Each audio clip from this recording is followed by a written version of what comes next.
Friends, welcome to Spring Glen Church's live stream / podcast author interview. We call this Pastor Jack's Backpack.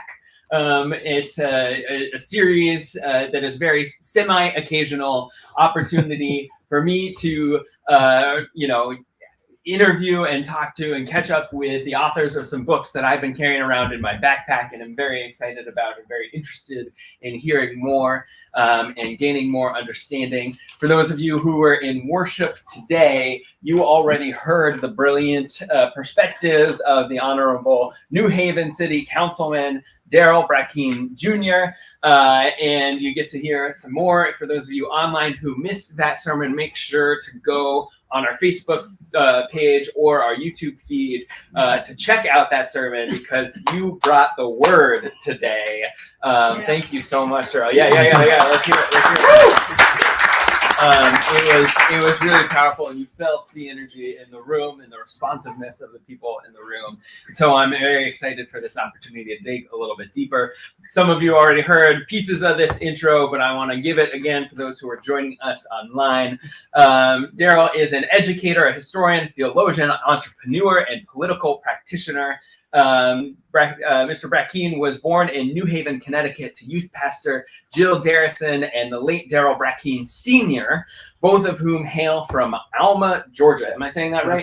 Alma, Georgia.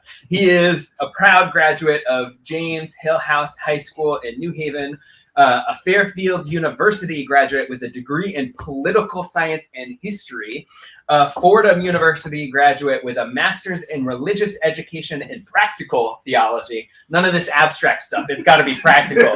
This is the real deal here. We got to put it to use. And is finishing his master's in business administration at Southern Connecticut State University. You do not sleep. No. You're working full time. You're doing a master's. You're writing a book. You're parenting 3 children. You are, this community leader.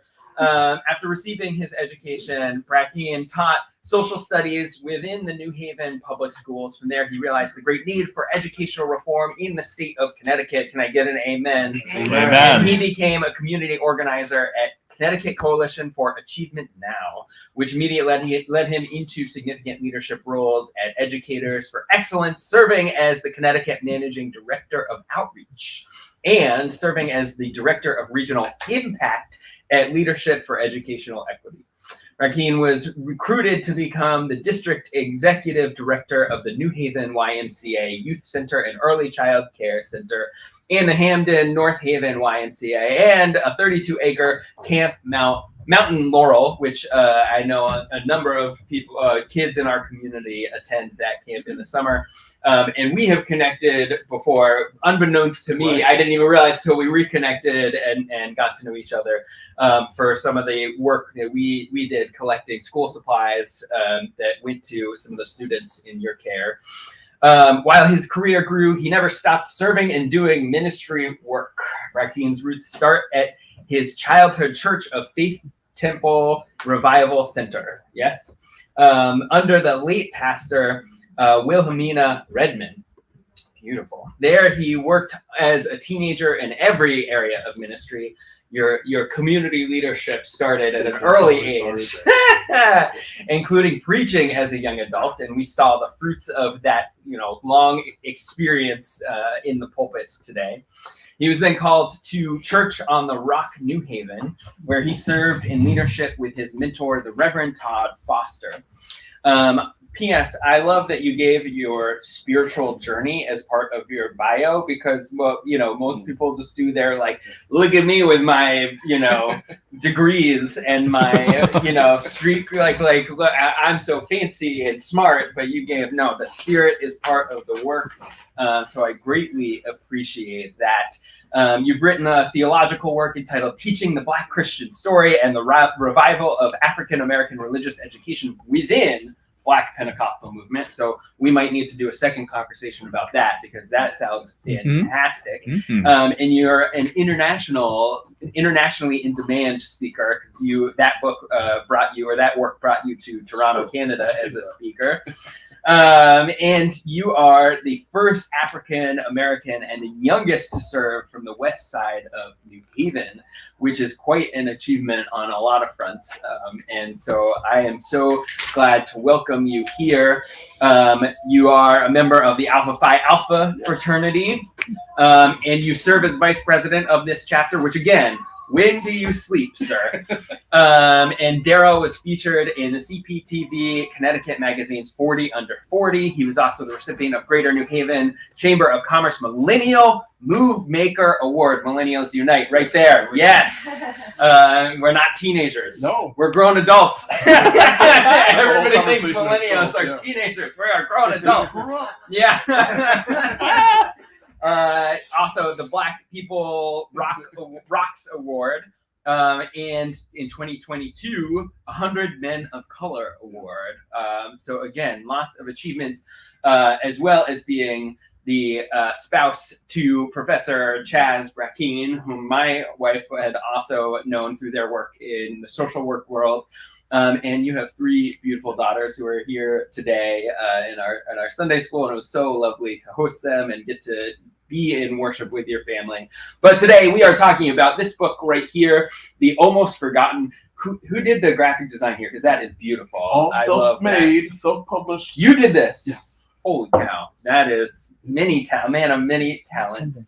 I think let's just start with, give us sort of the overview of the book and what we might find in it and who it's for and why it's written for that demographic. Sure. Well, first of all, just thank you. Mm-hmm. This is really truly an honor. I'm an introvert, kind of masquerading as an extrovert. So whenever I'm in these types of spaces to actually talk about the thoughtful work that I'm doing and believing, and even my spiritual journey, a lot of folks are not totally aware of it because I don't, not necessarily broadcasting, but this was sincerely a privilege and honor. My heart is literally outside of my body right now, and sitting in front of you. And the truth is, it actually goes back to my family roots. A few years ago, I began to do an ancestral journey of my family.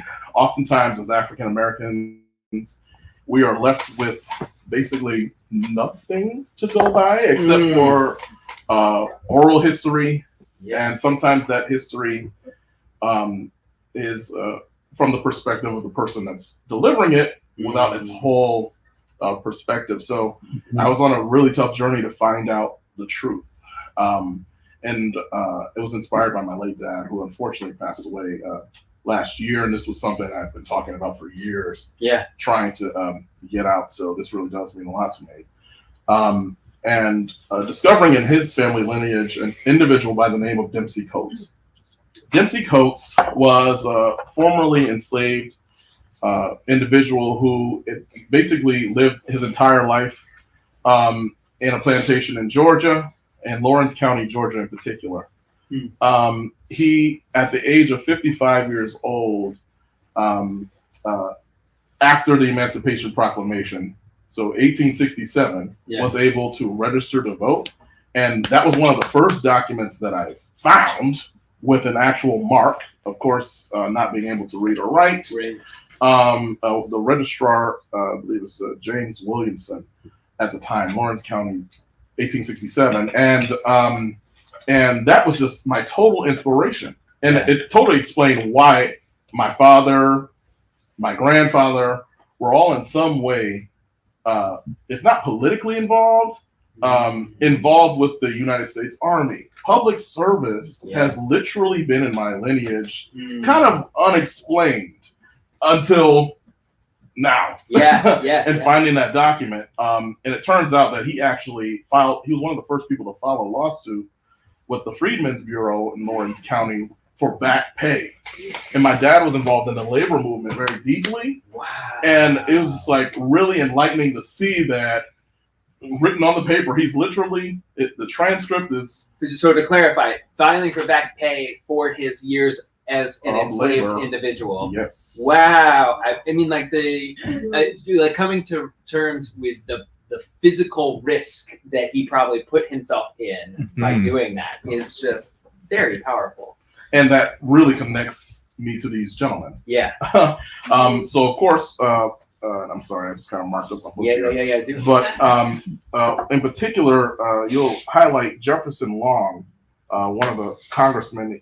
He was a representative in Georgia. Yeah. He just so happened to be the same representative that Dempsey Coates, I believe, there's no direct connection, but it's around the same time period, Right. same county, same location. Yeah. I would perceive that he actually voted Yeah. to elect the first African American to Congress during that time.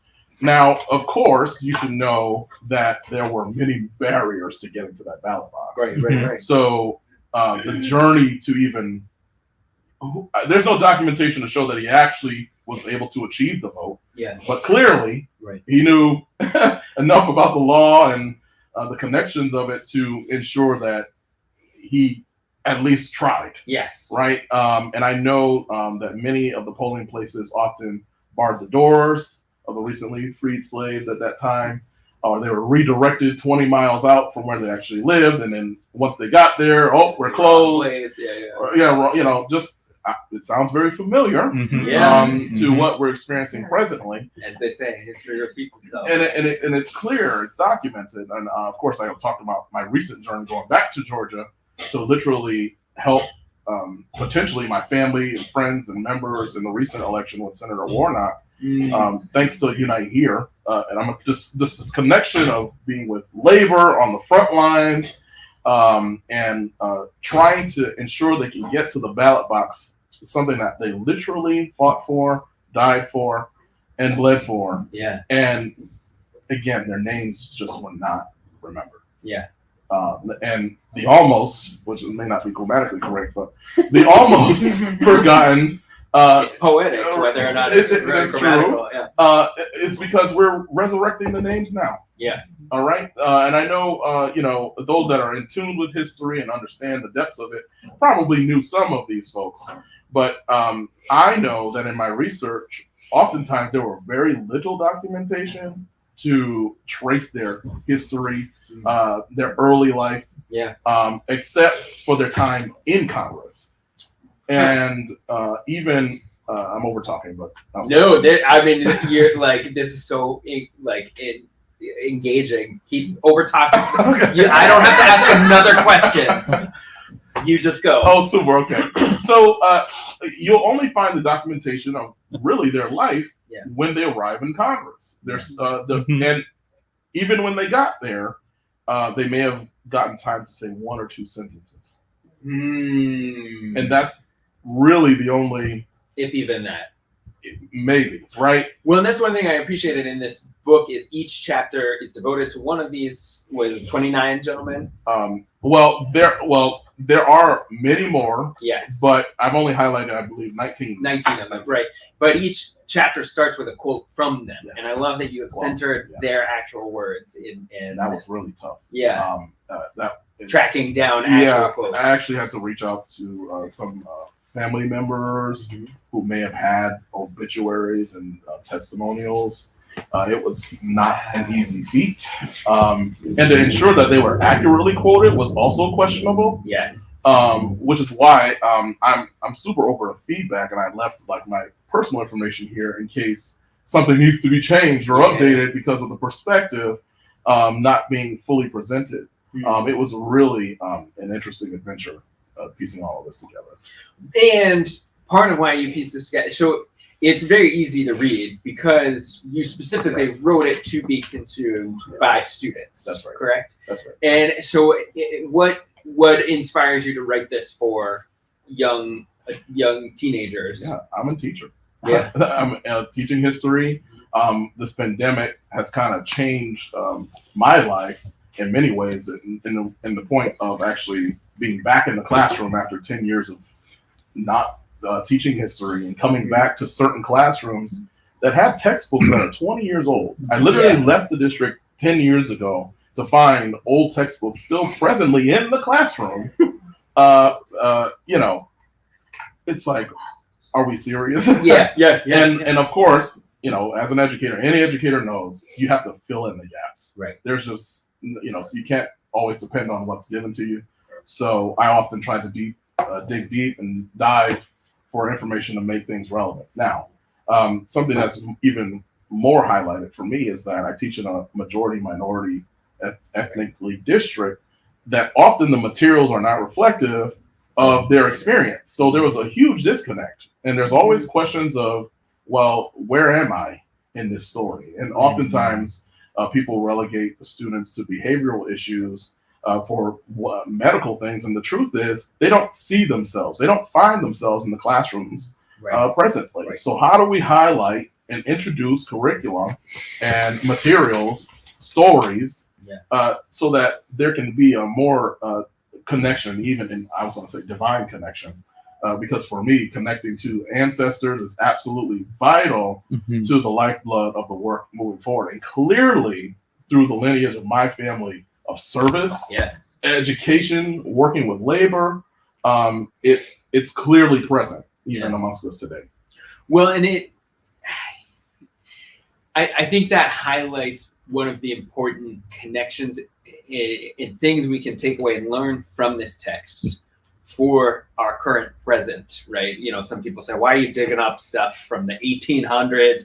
Haven't we changed? Haven't we got better? But every single one of these stories lifts up in either overt or subtle ways that a hurdle or wall was put in the way of these gentlemen from their service. And, you know, some of them were very overt, like the KKK, right? Like you just invoked that, you know, there was violence involved. But some of it sounded very sort of, this isn't about race, right? Like would be the defense, but it really had a racial impact. So there was one gentleman who his state was, you know, leaned on the idea you had to be a citizen for 9 years, and like you were a slave until you weren't even a human until a few years ago. And you like those things that aren't about race and yet provide racist stumbling blocks. And are there, how do you see that translating into the today? That's a whole series in itself. Yeah. Because I can literally list movements, present day, past, that have literally all of its roots connected back to 1619, which was the basis of the sermon earlier today. That history has not been accepted. It is literally being fought over at this very moment politically. In our political system, as well as in certain districts. You know, it was very recently that the Connecticut State Legislature actually passed the implementation of Black and Hispanic and labor history being incorporated into our schools. And the school districts are having a really hard time actually implementing it. Well, there are none. Most of the textbooks that are supplied in our public school system are based in Texas in particular, even down to mathematics, Texas Instrument. I mean, we can name them. Hoffman, I don't want to name it. But the point is, don't give them platform. Right? They're mostly based in Texas, and we know that their body politic, the law, is literally writing out groups of people. And you would have to assume that if the textbooks are being produced there, that has to have some implication on the products being produced wherever, and most school districts are using them in some way, shape, or form. Right.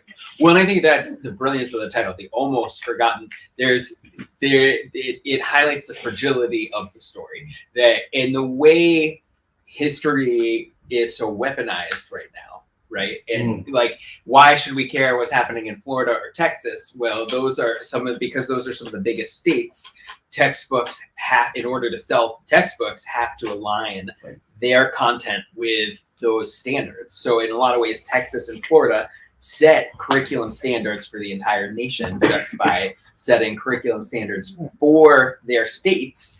And so you see what's happening with DeSantis in Florida in under the guise of CRT, which just sort of seems like a boogeyman that is a catch-all phrase, right, for this history. Oh no, I want our kids to know history. I just don't want them to learn to hate America, or So talk to me about that sort of work, the politicization of history, and why it's important to reclaim it in the way that you have done here. he who has the pen has the history, and I said he and his for a reason. Yep. Because clearly it wasn't just folks from the African diaspora that were written out of history. Many Shiros, anyone, indigenous people, indigenous populations have been literally written out or demonized, right, as other. Yeah. And just a footnote in a story. It's not coincidental that the 1776 commission by President Trump during the pandemic, most people did not realize it even happened, right, was to intentionally debunk every fact of the 1619 project, to therefore write out and ensure and block future curriculum to be based on it. And it's clearly systematically working in Texas and Florida in particular. Teachers are being criminalized for this subject. In Nevada, there was a proposal that was proposed to actually have body cameras for teachers, to have the body cameras to ensure that they were not teaching and incorporating this curriculum or just the real full American story within their classrooms. So not only is it politicized, it's now becoming weaponized. Right. Well, and I think I appreciate the way you're naming it's intersectional, right? Yes. That the thing that DeSantis is citing to decertify the AP African American or Black History program is that it talks about queer theory and queer history, and it's fascinating the way liberation is intertwined, just as oppression is intertwined and intersectional. Can you lift up? Some people say the tearing down of Confederate statues is erasing history, right? But what do you see as the difference between tearing down the statues versus banning this curriculum? Well, I will introduce an example to probably better explain what my answer or response to that is. In Germany, we find that the impact of the Holocaust in addressing the ills and the issues there kind of played out a lot differently than what we see in America. Yes. They, in fact, erased most of the Nazism and the history throughout. There was reparations given, some form of it in some way, versus America really glorifying the Confederacy. How do you erase something that is so foundational to the country? What story would there be to tell? We would have to take George Washington's name off of everything. We'd have to take Jefferson's name off of everything. What would we be presenting if we actually kind of went down the route of purging, so to speak, the ills that America presented when it was literally founded on these ills? So that's one big question that I have still. How do you address that? And I think my answer is tell the full story. Say their names. Well, and there's a difference too, I think, between, in Germany, there's little plaques, and there's ways of preserving the history in a way of almost like a confession, right? Like we have to lift up that this is part of who we are and the danger of who we are, as opposed to the glorifying, as you put it, right? Like putting Confederate generals on horses, right? With it was an intentional act to erase history, right? A weaponization of history that's been going on. It's not just now, it's been since the Civil War and since before that, right? Intentional efforts to reframe the narrative. And I have to add, and just since we're on the subject of Texas that we mentioned earlier, it's very interesting that when Texas seceded from Mexico, that one of the founding principles was surrounding protecting enslavement. But also we find that in the lynching history of America, that there were Mexicans that were also lynched.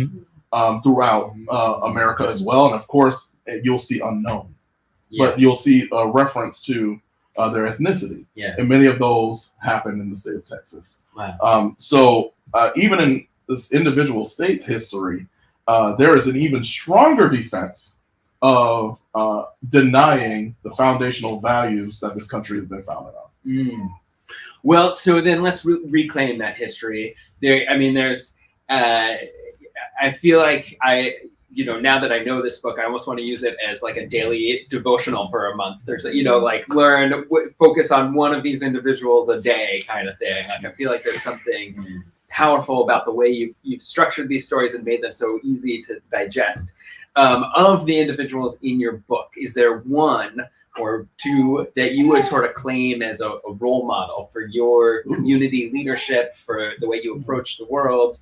Yeah, that was a tough question. Yeah. Because all of them have radically approached their work of engaging this work of justice and reclaiming really their time. Maxine Waters, that was just a beautiful quote. Yeah. Although it was parliamentary rule, reclaiming their time. Yeah. And they had to be brave and bold to even take these steps. Yeah. And this book could have been a lot larger if I had decided to detail what the hurdles they experienced in order to even be put on the ballot. Yeah. Like there were hurdles to even be named. Due to the radical Republican Party, not the present one. Yeah. It is radical, but not in a good way. Yeah. Right.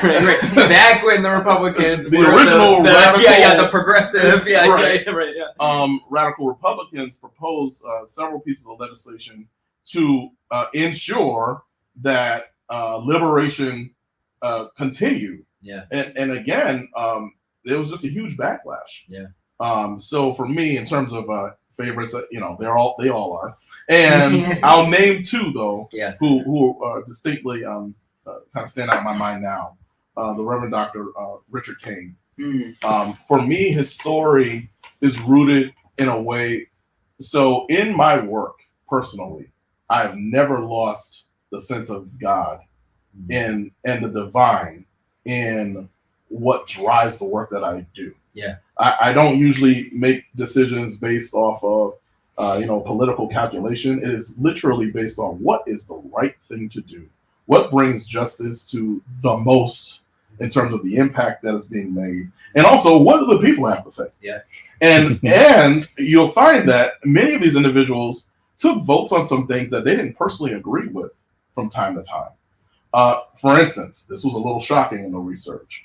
I found that there were some of these congresspeople who actually voted to not punish former Confederate soldiers or what have you, but to provide a more educational approach and a more of a transition to acclimate themselves to what the United States of America is, force them to service. And I know this was not what they wanted to do, but if they were going to actually be reelected and elected, they had to take the feedback of, yes, actually it was economically poor Confederate folks who actually still needed representation too. That is the rawest form of democracy, ensuring that you make the greatest impact for the most people, depending on your district. And Richard Kane actually represented a district that was not totally minority led. So he had to walk a line. John Lynch is another. They had to walk a line that was very tactful and ensuring that they can actually secure their reelection. So there's the politics, and then there's the justice, and how do you interweave the needs of the folks you're actually representing? Well, and this is so fascinating for me on a lot of levels. Just the complex layers there. But some of the reading I've done in recent years too about we talk about weaponization of history, but also the weaponization of forgiveness in the way that the public narrative forces Black people to be so quick to forgiveness, right? Like we in the church often preach turn the other cheek, but that is like a level of turn the other cheek, that, like to vote on your former enslaver and to have to offer them mercy without accountability, right? Like, and that is just so, like, hits me in the gut a little bit. Like that idea of, here I have found freedom, and yet I'm not free to vote my conscience. So I'm so glad you raised this. Richard Kane was a bishop within the American Methodist Episcopal Church, and he was he brought back Emmanuel AME. Yeah. So Mother Emmanuel. Mother Emmanuel. Yeah. Where the shooting was that no. Yes, there was a shooting. Yes, that was where Dylan was. Yes. Yeah, my brain just froze. And actually, the reason why I said he brought it back was because it was actually attacked, torn down, burned during a time period in which they were not really happy about African Americans setting up churches on their own during that time. So he was sent down to South Carolina to resurrect it, and he built it to a magnitude in which actually present day church still carries. Yeah. It's been attacked, but in many ways, including the most recent the nine correct, including its pastor. So this level of forgiveness and having to walk the line is kind of rooted in the need to know that, look, we're not fully citizens either. And they knew that. And they knew that they were in a most sensitive time moment. So there was also this sense of having to show that we were human. Yeah. A level of civility. We can do that. We can do this too if we're given, and this is evidence. So they were really trying to build a case to ensure that the new freedoms that they just got, and not freedoms for everyone, it was actually just black men.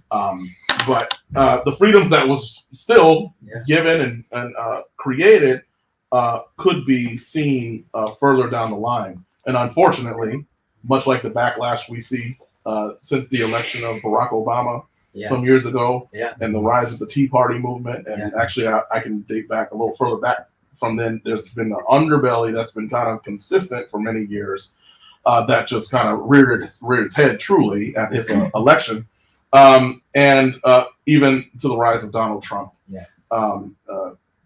That same underbelly is very much connected, going all the way back to 1619. Well, there's a clear, I feel like, thematic connection again between our current moment and the era you're writing about, right? That this era of Reconstruction where you move towards liberation and immediately followed by the pendulum swinging back the other way with Jim Crow era. And this, was the most diverse era of our Congress. And even since then, right? Our representation does not really represent the diversity of our country. And so, I want to give space for the second individual that, because you said one, and then you said there were two. Yeah. John Lynch. So for me, this actually was about a generational change. So John Lynch was actually one of the youngest people to be elected during this time frame. He actually was so engaged in his youth that he was given kind of honorary positions at the state constitutional convention for the state that he represented.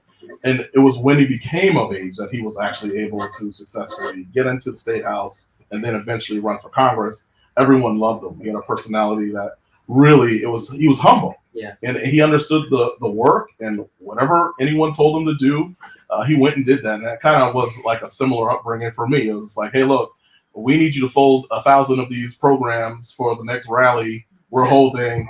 Go do that. And it's like, okay, all right, but I'm helping the cause. This is something I care about. So wherever the work was needed and wherever the help was done, you found John Lynch to be present. And his youth, and he kind of demonstrated what that looks like to respect those that have been in the fight a long time. You may have the passion, you may have the fire, you may even have the smarts, but honoring history and those that are before you and serving in order to kind of move the ball forward was something that really connected to me in my experience. Well, and I appreciate that so much because often if we even do teach about Black history. It's the I have a dream moment. It's the big glory moment. It's like, oh, there was racism, and then Martin Luther King Jr. said some pretty words, and racism was over, right?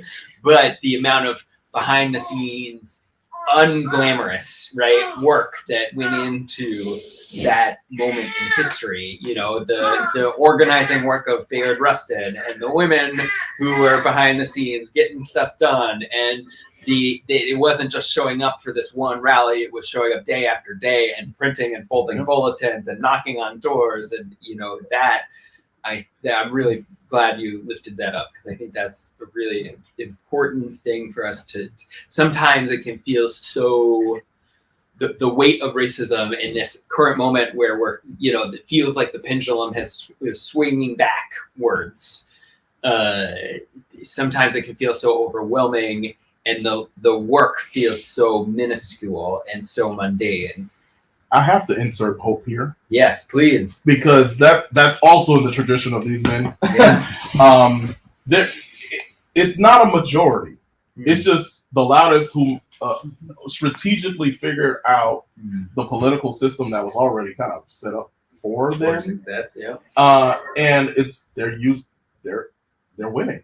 Yeah. And we just need to figure out strategically how we strategically look at the electoral college.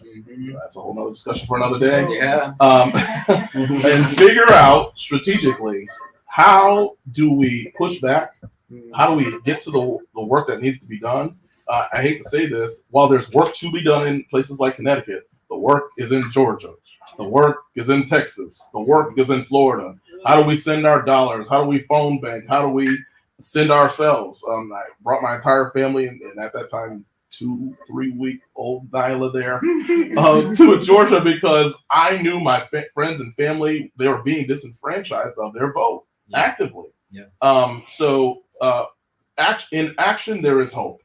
So as long as we're all working towards the better America, I have to carry that. And yes, it is heavy.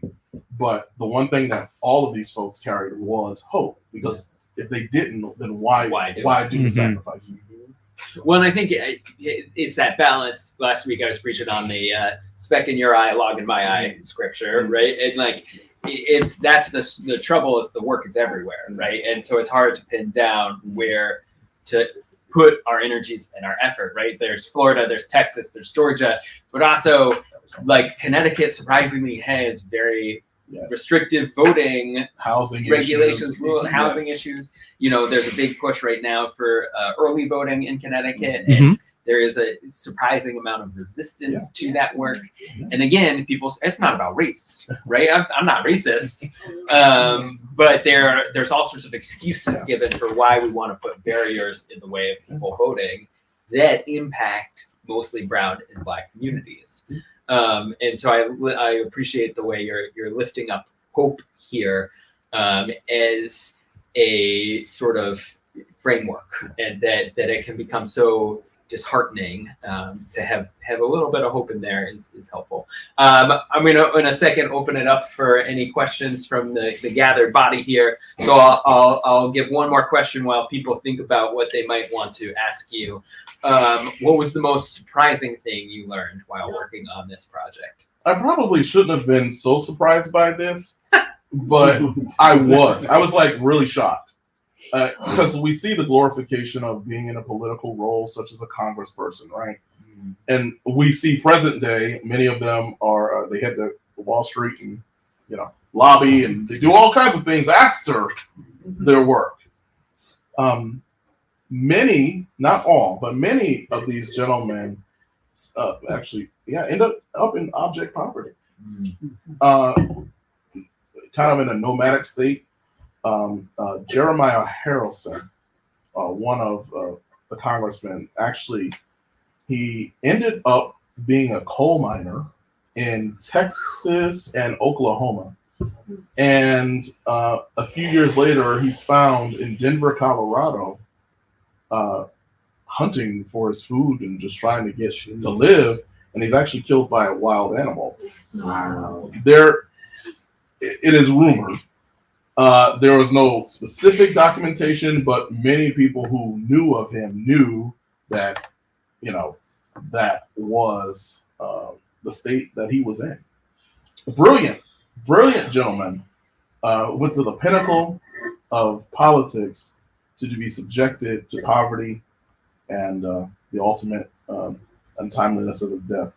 When again, that I think is what I appreciate about your work here is, and I think Nate noted in the intro, or maybe you said it this morning, that a lot of times the story of their lives is just focused on this one singular moment of achievement that we don't often hear about the beginning of their lives and the end of their lives. And in some ways, there's such diversity in their stories, and yet such a very common thread in their stories, right? So a lot of them some of them were raised enslaved. Some of them were the product of a forced relationship between an enslaver and their mothers, and some of them were born freemen, which surprised me. From we really only hear about enslaved people in the South, but the free people in the South, some of them were from the Caribbean. Yep. So one gentleman went to London for university. It was very fascinating, the diversity of their stories, and yet this thread and this pull towards public service.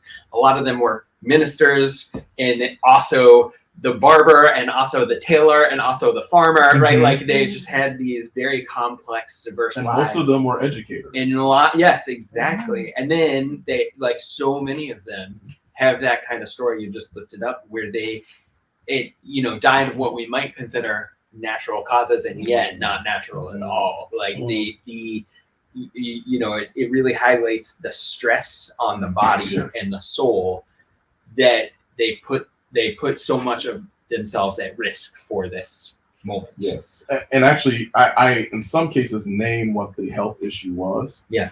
I'm reminded of a book called Medical Apartheid, which highlights the history and the impact of the stress. Yeah. And also the access to food. Yes. Interesting that that's still an issue that impacts our community in a very huge way, and that also needing to be raised in our spaces of justice work, because if you don't have access to the best quality food that you possibly can, it also does not help in terms of trying to advance the livelihood of a person's life. So it's just really disheartening that these individuals had to endure the things that they did, but I know that they wouldn't have done it if they didn't feel like the impact that they were going to make would not have us sitting here this very day, potentially hoping, wondering that somebody remembered their name. Yeah, to continue their work. And so we'll open it up for a couple of questions here, see if there's any intrigue amongst the gathered body. Themes that really called to you that you want to sort of lift up. Yeah, Ian, go ahead. Hi, Darryl. Hello. You're talking, you're preaching. I know Darryl as a politician who's the elder of my ward, but now I get to see him as a preacher and a writer. Yeah. And an introvert. I mean, now it's clear to me. You have a light there that really needs to be, social off of it. But early on, Jack mentioned your earlier book about sort of a subtitle of practical theology, and I read that theology professor said, whatever theology gives you traction, go for it. And I was wondering what in your theological education or your faith gives you traction to do some of the things you do. What theology gives you traction? That's a guy who went to divinity school. Yes, That's a good question. Yeah, this is a great question, and I was joking with you kind of via email about I label myself as a Penta Baptist, raised in the Pentecostal church and the Pentecostal movement, which is a bit charismatic, but there's a difference between the Black Pentecostal church and what they call the evangelical church. So that's a whole other conversation for another day. And also following the lights of many Baptist preachers, Abyssinian Baptist Church, and all of the great leaders, Greater Allen Cathedral, the AME, even American Methodist following. So for me, liberation theology is the stream of hope. I do find that I have to bob and weave with some of the theological understandings of what I've experienced and what actually, quite frankly, the space that I'm in. But the bottom line is liberation has always been the bottom line of the Black church universally, although in varying ways, and how you actually follow that out. So for me, as for me in my house, the work of social justice is the work of the Lord. That's my answer to that question. You can pass on this question because this is, again, like, it deserves 5 more sessions. But in that question, and you sort of got hint at it, here in a church that was founded in a moment of intentional segregation, right? The urban suburban flight. We constantly struggle with that question of desegregation in the church, right? And I think some of that tension is that Black church is such a place of safe harbor for Black people in this world, right? That is the place where you can fully inhabit yourself in a way that you might have to adjust in order to fit in white predominant space, right? Where do you see, in the question of hope, do you see a possibility of desegregation of churches, right? I mean, there's the work of desegregating schools, desegregating neighborhoods. So for us as people of faith, do you see that as a possible future, or are we sort of hopelessly bound by our bigger constraints? My response to that is, this is America. Yeah. It is rooted in how America began. Amen. Interesting that the slave ship brought in 1619 is never mentioned, but the Mayflower is highlighted as one of the pinnacle of religious thought and the Puritan movement. Yeah. I'll stop there. Because that is a loaded question. That is a loaded question, yes, and the work continues. Other questions from the crowd? Yeah, right. Darryl, speaking of systemic racism and systems, if you can describe the 19 office holders in your book and others that you've researched, how they reacted to the election of 1876, the end of Reconstruction, because a deal was cut. Speaking of the Electoral College. Yes. All of it, I won't say that they were fearful, but I could see how they could be afraid for their lives most, and the lives of their family. There were a few things happening all at once. The development and the rise of the KKK in 1865, if I'm not mistaken. Then the insurrectionist wing of the Southern Democratic Party, and all of their actions kind of being surrounded around fear. They were using, and lynching tactics and so on. So I knew that, well, let's put it this way. Some of these individuals took different positions politically than others, and you'll see that kind of happen, like that walking the line. Some of them were kind of like, hey, look, for the advancement and ensuring that I represent the majority here, I'll do this and this and this. I don't agree, but I'll stand for it. Versus a Richard Kane, who was absolutely, to the very end, absolutely not going to take anything less than full liberation and full freedom, full citizenship to the very end, and it did cost him, his election. I don't believe many of them lasted in their elected positions after 1867. The reelect 66, whatever the reelection, the next reelection. No, they were elected 1867, 1877. Excuse me. In terms of ascribing for their reelections or just being politically active, the Republican Party were also having some issues that. Yeah, I don't want to take too much time on that, but they were pretty divided and things were changing as well. And of course, I have to name the Northern Democrats. Not also, they're not very helpful during this time period exactly either. So, I have to note and I have to state for the record, slavery was throughout all of the 13 colonies, and it persisted for a very long time.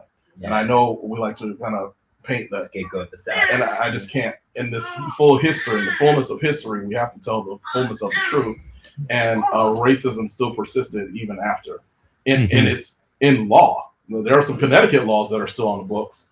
And again, that's a whole nother conversation that are still rooted in the fact of sure, there's no slavery, but here are some things to block you and your fullness here, even in Connecticut. So.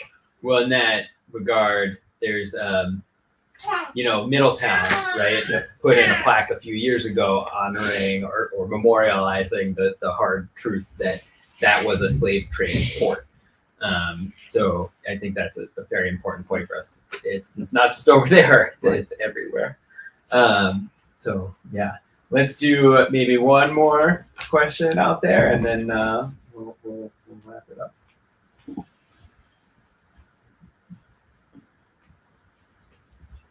Yeah. We have a question from the chat. Oh, yes, please.